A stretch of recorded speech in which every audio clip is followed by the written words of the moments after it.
Dans un monde où la magie danse en harmonie avec la nature, une petite fée aux ailes scintillantes veille sur la transition de l'été à l'automne. Son nom est Elisa, et elle est la gardienne de la saison qui marque le passage des jours ensoleillés aux nuits plus fraîches. Elisa mesure à peine la taille d'un pouce, avec de longs cheveux blonds qui semblent capter les rayons du soleil. Ses yeux sont d'un vert émeraude, pétillants comme les feuilles des arbres en plein été. Ses ailes, semblables à celles des libellules, brillent en de mille éclats quand elle vole, dispersant la lumière autour d'elle. Nichée au cœur d'un magnifique champ de blé à l'abandon, Elisa est chargée d'une mission spéciale. Elle est la messagère qui annonce à la nature que l'été touche à sa fin et que l'automne se prépare à prendre le relais. Les créatures magiques et les esprits de la nature la respectent, car son travail est essentiel pour garantir l'harmonie du cycle des saisons. Pourtant, les humains qui vivent dans les villages voisins ne la connaissent que par des légendes. Ils racontent des histoires sur une fée qui danse avec les feuilles et chuchote aux arbres, mais peu d'entre eux savent que cette fée mystérieuse est bien réelle. La petite Elisa s'éveille chaque matin avec un doux sourire, prête à entamer sa tâche. Elle sait que son rôle est crucial pour permettre à la nature de se préparer doucement à la transition vers l'automne. Alors qu'elle s'envole dans les premières lueurs du jour, les pétales des fleurs se tournent vers elle comme pour l'accueillir. Les arbres inclinent leurs branches en signe de respect et les ruisseaux chuchotent à son passage. Cependant, au-delà de sa belle mission, Elisa découvre que même les gardiens de la nature peuvent rencontrer des obstacles inattendus. Un jour, alors qu'elle se hâte vers une prairie fleurie, elle percute accidentellement une hirondelle en plein vol. Elle tombe lourdement sur le sol, sentant une vive douleur dans l'une de ses ailes. Son cœur se serre d'angoisse, car elle sait que le temps presse et que son rôle ne peut attendre. Avec détermination, elle se relève, secoue doucement ses ailes et se prépare à relever ce défi inattendu. La douleur lancinante dans son aile froissée ne ralentit pas la petite fée. Elle se fraye un chemin à travers les buissons et les taillis, déterminée à accomplir sa mission. Les pétales qu'elle touche semblent s'épanouir encore plus sous son toucher. Mais Elisa sait que quelque chose ne va pas. Les arbres qui la saluaient d'habitude avec enthousiasme semblent agités et inquiets. Le vent lui apporte des murmures inquiets de la nature, mais elle ne peut pas comprendre les paroles exactes. Elle sait cependant que quelque chose cloche. Chaque jour, sa blessure la rappelle à l'ordre. Voler devient plus difficile et douloureux, et la tâche qui était autrefois facile et joyeuse devient un défi constant. Le temps avance inexorablement, mais Elisa sait qu'elle ne peut pas abandonner. Les feuilles commencent à prendre des teintes d'or et de pourpre, et les premières brises froides de l'automne se font sentir. L'urgence de sa mission la pousse à surmonter la douleur, à relever chaque jour un peu plus le défi de transmettre son message à la nature. Cependant, les récalcitrants ne manquent pas. Certains arbres, encore enivrés de l'été, refusent de se préparer pour la saison à venir. Ils se rebellent contre les signes évidents du changement, agrippant désespérément leurs feuilles vertes. Elisa doit revenir encore et encore, persuadant les arbres de relâcher leur prise sur les souvenirs de l'été. Son aile meurtrie devient une métaphore silencieuse de son propre défi. Elle aussi doit lâcher prise sur l'été qui s'évanouit malgré la douleur et la réticence. Le champ de blé à l'abandon qui abrite Elisa devient son havre de paix et de détermination. Entre deux visites à la nature, elle s'y repose, laissant le doux bruissement du vent guérir doucement sa blessure. Chaque nuit, elle regarde les étoiles, se demandant si elle pourra accomplir sa mission à temps.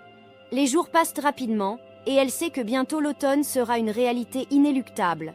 L'angoisse de l'échec la pousse à persévérer, même lorsque chaque battement d'aile lui rappelle la fragilité de son existence. La douleur dans son aile est le reflet de la lutte intérieure d'Elisa. Elle se demande si elle sera capable de terminer sa tâche à temps, si elle pourra surmonter les obstacles pour garantir que la nature se prépare à l'automne. Chaque jour, son cœur se remplit d'une détermination féroce et d'un espoir profond. Mais alors que les feuilles prennent des teintes plus sombres et que le vent s'accentue, elle sait que le temps est compté et que le conflit intérieur qui gronde en elle doit trouver sa résolution.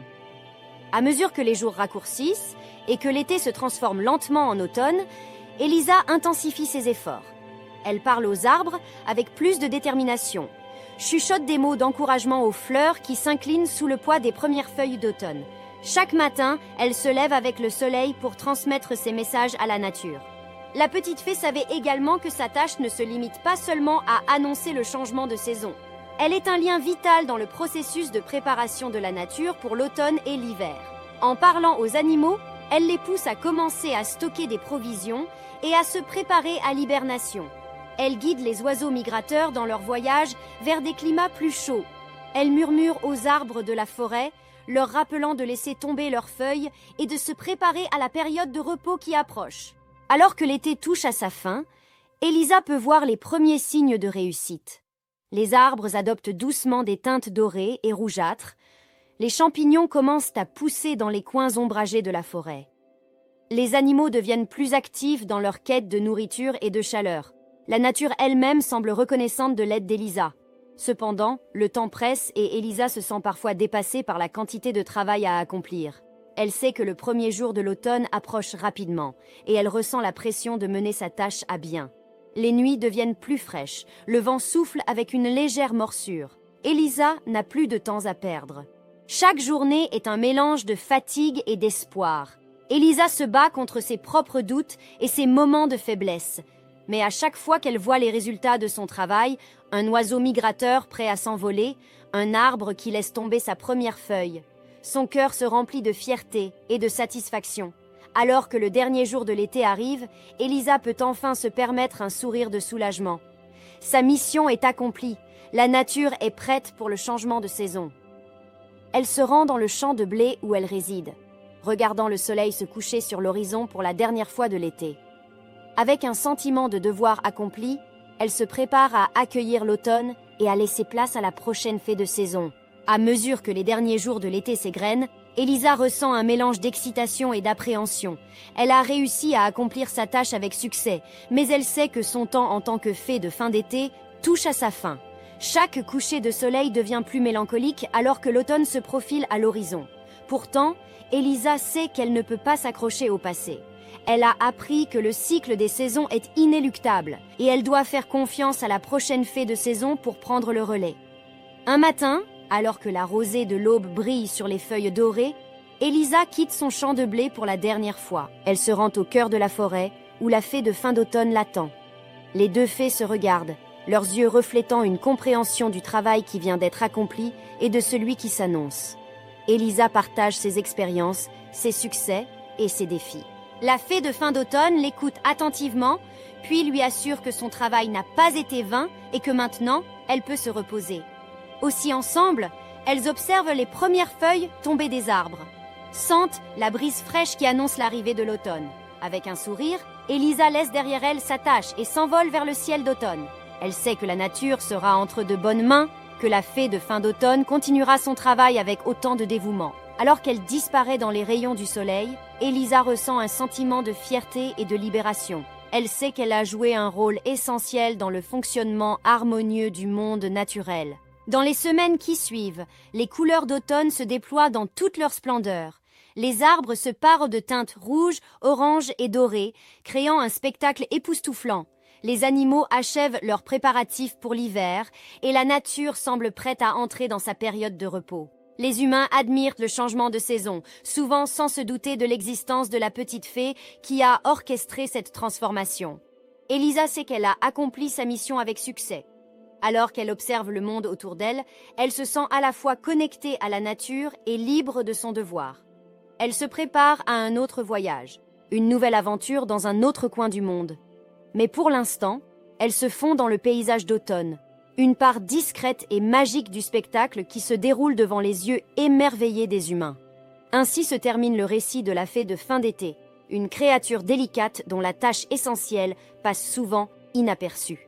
À travers les saisons, les fées de chaque période se succèdent, apportant leur magie pour maintenir l'équilibre de la nature. Elisa, la fée de fin d'été, a montré que même les plus petites créatures peuvent avoir un impact puissant sur le monde qui les entoure. Alors que nous admirons les couleurs chatoyantes de l'automne, rappelons-nous de la petite fée qui a orchestré ce spectacle. C'est grâce à son travail discret mais vital que nous pouvons profiter de la beauté de chaque saison. Puissions-nous continuer à émerveiller de la nature qui évolue sous nos yeux. reconnaissant que même les plus petites créatures jouent un rôle crucial dans cette danse éternelle. Que cette histoire nous rappelle que chaque être, aussi petit soit-il, peut avoir un impact significatif. Comme Elisa, nous pouvons tous contribuer à la magie du monde qui nous entoure, même si nos actions semblent discrètes. La nature, avec sa beauté et sa complexité, est une œuvre collective, tissée avec les fils de toutes les créatures qui l'habitent.